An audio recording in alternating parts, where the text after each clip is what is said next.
10 years అయింది legend release అయ్యి 1 year కూడా ఆడిన సినిమా అది. మా అందరికీ కాదు, ఇండస్ట్రీకే ఒక ప్రైడ్ ఆ సినిమా. అది రిలీజ్ అవడం అనేది it's a huge event for all of us and I'm sure మళ్ళీ ఎంజాయ్ చేస్తారు ఆడియన్స్ సినిమా. ఎందుకంటే అప్పుడు తీసిన సినిమా ఇప్పటికీ అప్డేటెడ్గానే ఉంటుంది. I'm looking eagerly forward. ఇవాళ release cinema 30th.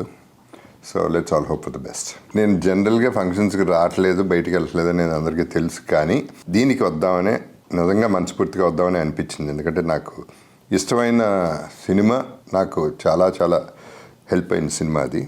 Plus Balayya Babu అంటే బాగా అభిమానం. సో ఈ అన్ని రీజన్స్ వద్దాం అనుకుని ట్రై చేశాను, మ్యాక్సిమం కుదరలేదు. I'm really feeling bad about that. Second innings అనేది పేరు పెట్టారు, ఇండస్ట్రీ పెట్టిందో బయట పెట్టిందో నాకు తెలియదు. What ever it is new life అనొచ్చు. ఇన్నింగ్స్ కంటే కూడా సెకండ్ లైఫ్ అనొచ్చు కెరియర్లో. హీరోగా అన్ని సినిమాలు చేసి ఒకేసారి బ్రేక్ ఇచ్చి 3 years గ్యాప్ ఇచ్చి ఇంత మంచి క్యారెక్టర్ వచ్చిందంటే it is a huge thing for me. So I would call it more a second life. So impact is solid, big time. ఎందుకంటే ఎక్స్పెక్ట్ చేసిన దానికంటే ఎక్కువ రికగ్నిషన్ రావటం, అంత పెద్ద పేరు రావటం. నాకు హీరోగా ఫస్ట్ సినిమా ఫ్లాప్ అయినాయి, ఫస్ట్ సినిమాలు ఫ్లాప్ అయినాయి. బట్ ఈ సినిమా ఫస్ట్ సినిమానే ఫెంటాస్టిక్ క్యారెక్టరైజేషన్, కథ, ఆడటం అన్నీ కలిపి వచ్చినాయి. బట్ కెరియర్కి ఇంపాక్ట్ అంటే నాకు వచ్చిన ఆపర్చునిటీస్ నేను ఇంకొంచెం జాగ్రత్త పడి ఉంటే చాలా మంచి క్యారెక్టర్స్, చాలా మంచి సినిమాలు పడాయి. My choosing was wrong for so many reasons. కొన్ని సినిమాలు మిస్ఫైర్ అయినాయి, కొన్ని సినిమాలు ఆశకి పోయి డబ్బు కోసం చేశాను. సో ఇవన్నీ కూడా దెబ్బ కొట్టిని నా ఇమేజ్కి, కెరియర్కి. లేకపోతే ఇంకా కొంచెం పీక్కి వెళ్ళేది. నేను బ్యాడ్గా ఫీల్ అయ్యేది ఏంటంటే ఆ తర్వాత నేను 80-90 సినిమాలు చేశాను, నాకు గుర్తులేదు.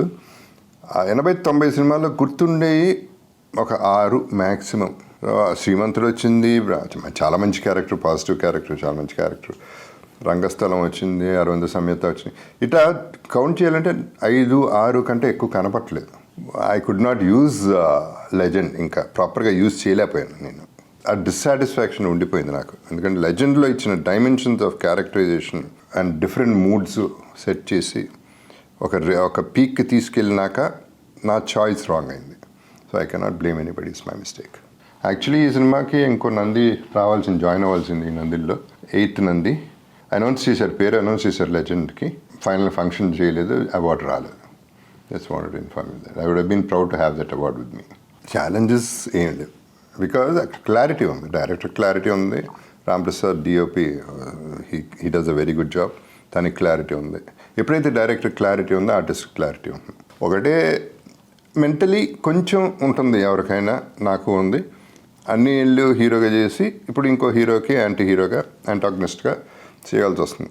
బై డిఫాల్ట్ కొన్నిసార్లు మర్చిపోతాను. బాబు వస్తున్నారంటే ఏ బాబు అనేది చిన్న జర్కులు తప్ప వేరే ఛాలెంజ్ నాకేమనిపించలే. సో అది లేకుండానే చూసుకున్నారు, అది వేరే సంగతి. నేను 3 ఏళ్ల క్రితం, దానికి ముందు 3 ఏళ్ల ముందు ఎవరైనా ఇంట్లో కూర్చుంటే లిటరలీ ఖాళీగా ఏమి లేకుండా, డబ్బు లేకుండా, అవకాశం కోసం ఎదురు చూస్తున్న రోజుల్లో ఏం పనిలేక కూర్చుని ఉంటే ఎవరో వచ్చి, సార్ మీ స్టిల్స్ తీయాలండి, మళ్ళీ తీద్దామండి, మళ్ళీ హీరోగా చేయాలండి, చాలా బాగుంటాయండి, అది ఉంటారు కదా వాళ్ళు. సరే చెప్పాను, ఓకే తీయి. బట్ ఇప్పుడు ఇట్లా సాల్ట్ అండ్ పేపర్లో ఉన్నా, ముందు ఈ గెటప్లో తీయండి, నేను ఎట్లా తీయనండి, మీరు హీరోగానే ఉండాలి, షేవ్ చేయండి ప్లీజ్ అన్న. నేను చెప్పాను, లేదమ్మా ఇది నాకు కావాలి, ఇది నాకు నచ్చింది, ఒకసారి నా మాట ఏంటని చెప్పి తీయించుకున్నా. అది అప్పుడు పోస్ట్ చేశాను. అది పోస్ట్ చేసింది 2011-12 వరకు అనుకుంటా. 12 వరకు ఎవరికి అంటే నా టైం రాలేదు, ఎవరు చూశారో పట్టించుకోలేదో, వాట్ ఎవర్ రీజన్స్, టైం వచ్చినప్పుడే వస్తుంది ఏదైనా. So I was sitting at home and waiting. One fine day ఇట్లా కాల్ వచ్చింది, లెజెండ్లో యాంటీ హీరోగా చేస్తాను. వాళ్ళకి తెలియదు నా frame of mind, A frame of మైండ్లో ఉన్నానో తెలియదు. చేస్తాడా చేయడా అనేది ఒకటి. నేను రండిరా బాబు, ఎవడొకటి సినిమా చేయండిరా బాబు అనే పరిస్థితిలో నేను ఉన్నాను. సో వచ్చారు, అడిగారు అంటే వింటాను, తప్పకుండా వింటాను అన్నాడు. బోయపేట వచ్చాడు, మొత్తం సీను మొత్తం కథ చెప్పాడు, క్యారెక్టరైజేషన్ చెప్పాడు. ఫ్యాంటాస్టిక్గా నచ్చింది నాకు, 100% చేస్తానని చెప్పాను. ఇమ్మీడియట్గా లాక్ అయిపోయింది సినిమా. అండ్ ఓకే, నా టైం ఇప్పుడు వచ్చిందని అప్పుడు ఫిక్స్ అయ్యాను. బాలయ్య బాబుతో ఎప్పుడు కంఫర్టబులే. మేము లాంగ్ వే ట్రావెల్. ఆయన ఇండస్ట్రీలో నాకంటే ముందు వచ్చారు. అఫ్కోర్స్ ఆయన నచ్చుతారు, ఆయనకి నేను కంఫర్టబుల్గా ఉంటాను. So very comfortable artist. And ఎప్పుడు కూడా ఆయన పెద్ద హీరో అని చెప్పి నేను అదే చిన్న జంకటం, అది ఆయన ఇవ్వలేదు ఆ ఛాన్సు, నేను ఫీల్ అవ్వలేదు. ఆయన జెన్యున్గా నా well wisher. First of all అంత యాంటాగనిస్ట్కి అంత మంచి రోలు అన్ని డైమెన్షన్స్ ఉన్న రోలు ఇవ్వటం ఒప్పుకోవటం అనేది ఒక హీరో గొప్పతనం అది. ఎందుకంటే సమ్ టైమ్స్ ఆ క్యారెక్టరైజేషన్ కెన్ గెట్ పీక్లోకి వెళ్ళిపోవచ్చు. ఎందుకంటే చాలామంది తిట్టారు అనుకున్నారు జగపతి బాబు విలన్ చేయటం ఏంటి, అసలు ఏంటి అని అప్పటి వరకు కాంట్రవర్సీ నడుస్తూ ఉంది. కానీ ఆయన నమ్మింది ఒక ప్రతి నాయకుడు ఉన్నప్పుడు సినిమాలు ఎప్పుడు అంటారు కూడా, ఆయన ఉన్నప్పుడు స్ట్రాంగ్గా ఉంటేనే హీరో నిలబడతాడని, which is very very true. అంటే నేను విలన్గా చేస్తున్నానని కాదు, విలనే కాదు, నేను అన్నీ చేస్తున్నాను. నేను చేసినప్పుడు కూడా అవన్నీ చూసుకున్నాను. నేను నా హీరోయిన్ ఇప్పుడు శుభలగ్నం అనే సినిమాకి కృష్ణారెడ్డి గారు వచ్చి చెప్పారు, బాబు మొత్తం పట్టుకెళ్ళిపోతాను సినిమా ఇంటి పరిస్థితి చెప్పారు. 100% అది ఆమెని సినిమా అండి, నా సినిమా కాదు అది. నీ హీరో ఎవరంటే జగపతి బాబు, అంతవరకే మనకి. అంతేగాని క్యారెక్టర్ పెంచుకుంటే సినిమా పోతుంది. That is what Balayya Babu నమ్ముతారు.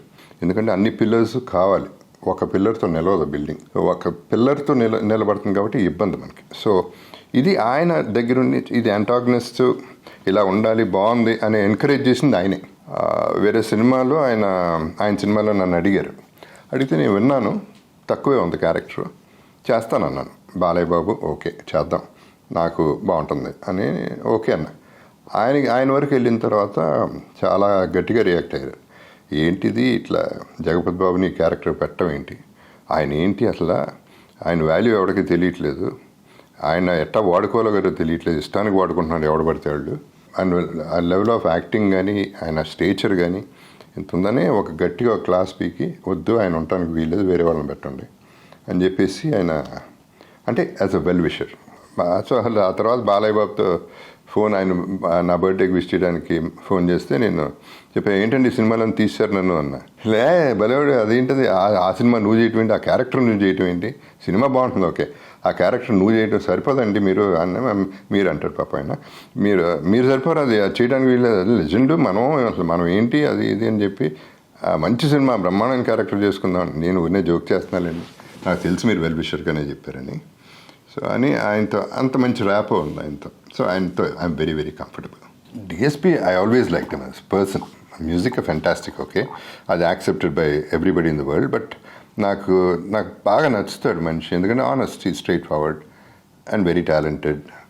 చాలా చక్కగా మాడతాడు, ఆప్యాయంగా మాడతాడు. ఒకసారి ఫోన్ చేశాడు, ఒకసారి ఇంటరాక్టెడ్. లెజెండ్ చూసేటప్పుడు ఆయన ఎంతో ఇంప్రెస్ అయిపోయి వెళ్ళి చాలా మంచి మ్యూజిక్ ఇవ్వాలి, ఈయనకి థీమ్ అదరగొట్టాలి, ఈ క్యారెక్టరైజేషన్కి నా మీద అని కాదు, ఇట్స్ నాట్ పర్సనల్, ఆ క్యారెక్టరైజేషన్కి చాలా బాగా చేయాలని చెప్పి ఆయన చాలా గట్టిగా ప్రయత్నం చేసి, కష్టపడి కూడా కాదు, బాగా ఇష్టపడి చాలా ఫాస్ట్గా నా ట్రాక్ చేయటం, అది లేపి అలా కూర్చోబెట్టిందో. ఎన్ని ఒక లేయర్ అయితే అది లేపి ఇంకో లేయర్ దాని top of it full coating ఇచ్చేసింది ఆ క్యారెక్టరైజేషన్కి.